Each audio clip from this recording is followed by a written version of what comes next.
سب سے پہلے بات کریں گے امریکی صدر ڈونلڈ ٹرمپ نے آج پھر ایران پر حملوں کی دھمکی دے دی ہے۔ سوشل میڈیا پر جاری بیان میں کہا امریکہ آج رات ایران پر شدید حملہ کرے گا۔ وہ دن دور نہیں جب ہم خارج جزیرے اور ایرانی تیل کی تنصیبات پر قبضہ کریں گے۔ ان کے تیل اور گیس کا بڑا حصہ ہمارے کنٹرول میں ہوگا، بالکل ویسا ہی کریں گے جیسے ہم نے وینزویلا میں کیا تھا۔ ایرانی بات چیت کر رہے ہیں لیکن وہ مغرور بہت ہیں۔ ایران کے ساتھ تاریخ کی سب سے اچھی ڈیل ہوگی۔ اور بات کریں گے بجٹ کی۔ ربع مالی سال حکومت کئی معاشی اہداف پورے کرنے میں ناکام۔ ایکسپورٹ کا ہدف پورا نہ ہو سکا۔ زرعی اور صنعتی شعبے میں ترقی کا ہدف ہی نامکمل۔ وفاقی وزیر خزانہ نے قومی اقتصادی سروے پیش کر دیا۔ محمد اورنگزیب کا کہنا ہے صنعت کے لیے ترقی کا ہدف 4.3% کے مقابلے میں 3.5% رہا۔ پیداواری شعبہ ہو یا معدنیات کی ترقی، اہداف پورے نہ ہونے کا اعتراف۔ جی ڈی پی گروتھ 3.7% رہی۔ ملک کا معاشی حجم $452 ارب سے زائد ہو گیا۔ سیمنٹ کی طلب 10% بڑھی، پیٹرولیم میں 5%، گاڑیوں میں 31% اور موبائل فونز میں 9% اضافہ ہوا۔ وزیر خزانہ کی مطابق معاشی خسارہ جی ڈی پی کا 8.7% رہا۔ ایف بی آر محصول کے ہدف میں ناکام رہا۔ بیرونی اور اندرونی چیلنجز کے باوجود 3.7% جی ڈی پی گروتھ حاصل کی، جو پچھلے سال 4 سالوں کی بلند ترین فگر ہے۔ ہم ایک ملکی تاریخی کا سب سے بڑا معاشی حجم پر پہنچ چکے ہیں، جو 126.9 ٹریلین روپے یا $452.1 ارب تک پہنچ گیا ہے۔ فی کس آمدنی $1,901 ہو گئی ہے، جو گزشتہ سال $1,751 تھی۔ ایگریکلچر جو پچھلے سال 1.53% پہ گرو ہوا، اس سال 2.89% پہ اس کی گروتھ ہوئی۔ فرٹیلائزر میں 17% اضافہ ہوا، پیٹرولیم میں 5% اضافہ ہوا، آٹو موبائلز میں 31% اور موبائل فونز میں 9% اضافہ ریکارڈ ہوا ہے۔ سروسز ہمارا ہمیشہ سے ایک مضبوط اینکر رہا ہے۔ یہ 4.9% گروتھ ریکارڈ ہوئی ہے۔ ایف بی آر کے محصولات کی میں بات کرنا چاہوں گا، جہاں 10.1% اضافہ ہوا ہے۔ افراط زر کی بات ہے کہ اس میں پچھلے 2 سالوں میں بتدریج کمی واقع ہوئی ہے۔ 38% سے شروع ہو کر ہم جہاں بھی اس وقت موجود ہیں، جس کی وجہ پالیسی ریٹ 11.5% ہے۔ قومی اقتصادی سروے کے مطابق رواں مالی سال بیشتر اہداف حاصل نہ ہو سکے۔ معاشی شرح نمو کا ہدف 4.2% تھا، جو 3.7% رہا۔ اوسطاً مہنگائی 7.5% ہدف کے مقابلے میں 11 ماہ میں 7% رہی۔ فی کس اوسط سالانہ آمدن $1,751 سے بڑھ کر $1,901 ہو گئی۔ زرعی اور صنعتی شعبے کی ترقی کا ہدف حاصل نہیں ہو سکا۔ زرعی شعبے کی کارکردگی 4.5% کے مقابلے میں 2.89% رہی۔ صنعت کے لیے ترقی کا ہدف 4.3% کے مقابلے میں 3.5% رہا۔ پیداواری شعبے کی ترقی کا ہدف 4.7% تھا۔ شرح نمو 6.6% رہی۔ معدنیات کے لیے ترقی کا ہدف 3%، شرح نمو 0.38% رہی۔ بجلی، گیس اور واٹر سپلائی میں 10% تک کمی۔ سیمنٹ کی طلب میں 10% اضافہ۔ خدمات میں گروتھ 4.9% اور ٹیلی کام کے شعبے میں 7.5% رہی۔ ترسیلات زر $33 ارب۔ زر مبادلہ کے ذخائر $17 ارب 10 کروڑ تک پہنچ گئے۔ اب آپ کو یہ بھی بتائیں کہ اقتصادی سروے میں وزیر خزانہ نے اعداد و شمار کے گورکھ دھندے کے ساتھ ملک کی معیشت کی خوبصورت تصویر پیش کرنے کی کوشش کی، مگر سما کے سوال سے محمد اورنگزیب چکرا گئے۔ انہیں اعتراف کرنا پڑا کہ ملکی برآمدات بڑھنے کی بجائے کم ہوئی ہیں۔ براہ راست سرمایہ کاری نہیں آئی، روزگار کے کتنے مواقع پیدا کیے؟ وزیر خزانہ اس سوال کا جواب بھی گول کر گئے۔ روزی پکچر پیش کی ہے، میکرو اکنامک نمبرز دیے ہیں، لیکن فنڈامنٹل جو نمبرز ہیں وہ ڈاؤن گئے ہیں۔ آپ کی فارن ڈائریکٹ انویسٹمنٹ نہیں آئی، $2 بلین سے $1.4 بلین پہ آ گئی، جو ابھی تک نمبر آئے ہیں۔ ٹھیک ہے جی، ایکسپورٹس آپ کی کوئی 5.5-6% نیچے گئی ہیں۔ اس کے علاوہ آپ کا جو ہے وہ باقی آپ دیکھیں کہ میکرو اکنامک جو نمبرز ہیں وہ نیچے گئے ہیں، اور آپ کہہ رہے ہیں کہ بہت اچھے 2 کا بتائیں نا، باقی بھی بتا دیں۔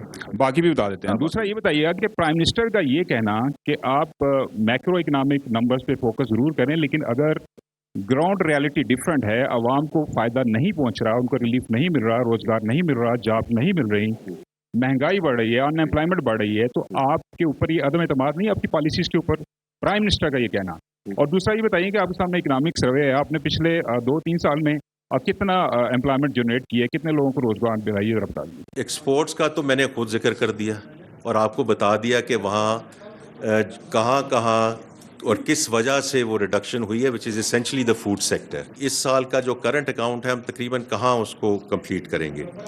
تو تقریباً $30 بلین، اور آپ کی بات درست ہے کہ ہماری ایکسپورٹ پچھلے سال کے مطابق میں تھوڑی سی کم ہوگی، اور اس میں these are two factors. This is not broad based, that was my point. ہماری جو ریمیٹنسز ہیں وہ 41 سے 42 کے قریب ہوں گی.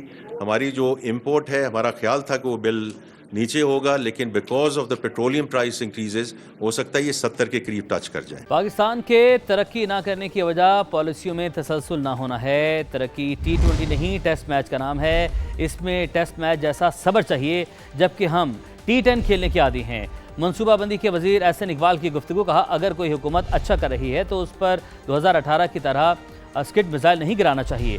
نواز شریف کی قیادت میں جو ترقی ہو رہی تھی اس پر میزائل نہ گرایا جاتا تو آج پاکستان کسی اور مقام پر ہوتا.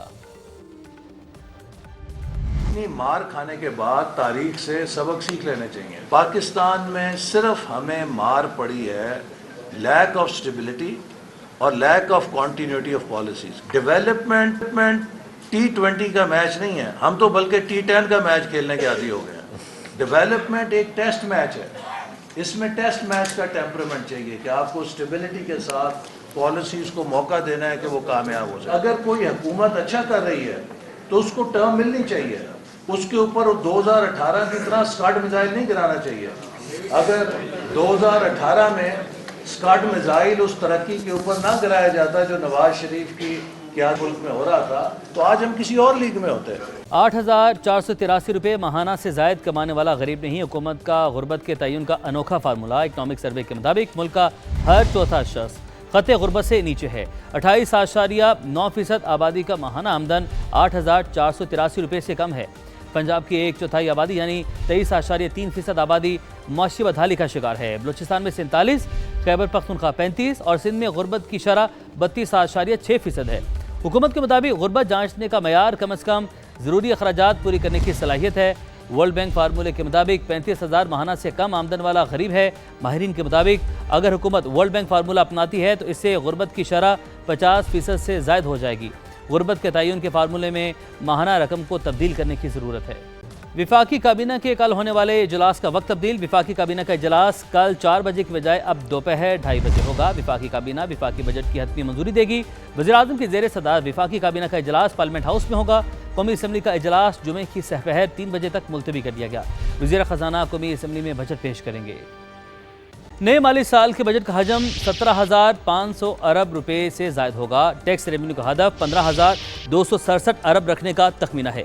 وفاقی PSDP 1,000 ارب روپے رکھنے کی تجویز ہے، جبکہ قرضوں پر سود کی ادائیگی کے مد میں 7,824 ارب رکھے جائیں گے. دفاعی شعبے کے لیے تقریباً 3,000 ارب روپے رکھنے کی تجویز ہے. اگر اہداف کی بات کی جائے تو معاشی شرح نمو کا ہدف 4% رکھا جائے گا. اوسط مہنگائی 8.2%، زرعی ترقی کا ہدف 3.8%، صنعتی ترقی کا ہدف 4% رکھا جائے گا. برآمدات کا ہدف 44 ارب 13 کروڑ ڈالر، درآمدات کا ہدف 83 ارب 78 کروڑ ڈالر رکھنے کا ہدف ہے. سمندر پار پاکستانیوں سے 42 ارب 38 کروڑ ڈالر ملنے کا تخمینہ ہے اور روزگار کے 20 لاکھ نئے مواقع پیدا کیے جائیں گے. پاور ڈویژن کے لیے 88 ارب، NHA 224.51 ارب روپے رکھنے کی تجویز ہے. ٹرانسپورٹ کمیونیکیشن 356 ارب، ارکان پارلیمنٹ 63 ارب، ضم اضلاع کے لیے 56.1 ارب روپے، HEC کے لیے 46 ارب اور صحت کے شعبے کے لیے 22 ارب 10 کروڑ روپے رکھنے کی تجویز سامنے آئی ہے. چیئرمین PTA بیریسٹر گوہر کہتے ہیں حکومت معاشی حوالے سے کارکردگی دکھانے میں ناکام ہو چکی. نئے بجٹ میں بھی کوئی اچھی امید نظر نہیں آ رہی. 40% سے زیادہ عوام غربت کی لکیر سے نیچے ہے، لیکن حکمران اپنے اخراجات کم کرنے کو تیار نہیں. بجٹ سے میں کہتا ہوں مایوسی ہے. میں ابھی آپ کو بتا سکتا ہوں یہ پرفارمنس نہیں شو کر سکے، یہ جو ٹیکسز ہے ان کو نہیں بڑھا سکے، یہ ریفارم نہیں لے کے آ سکے. ریٹیل، ریئل اسٹیٹ، ایگریکلچر، باقی پروفیشنل ٹیکسز اس پہ یہ کچھ نہیں کر سکے. سیلز ٹیکس کو منہج پہ نہیں لے سکے جو ہے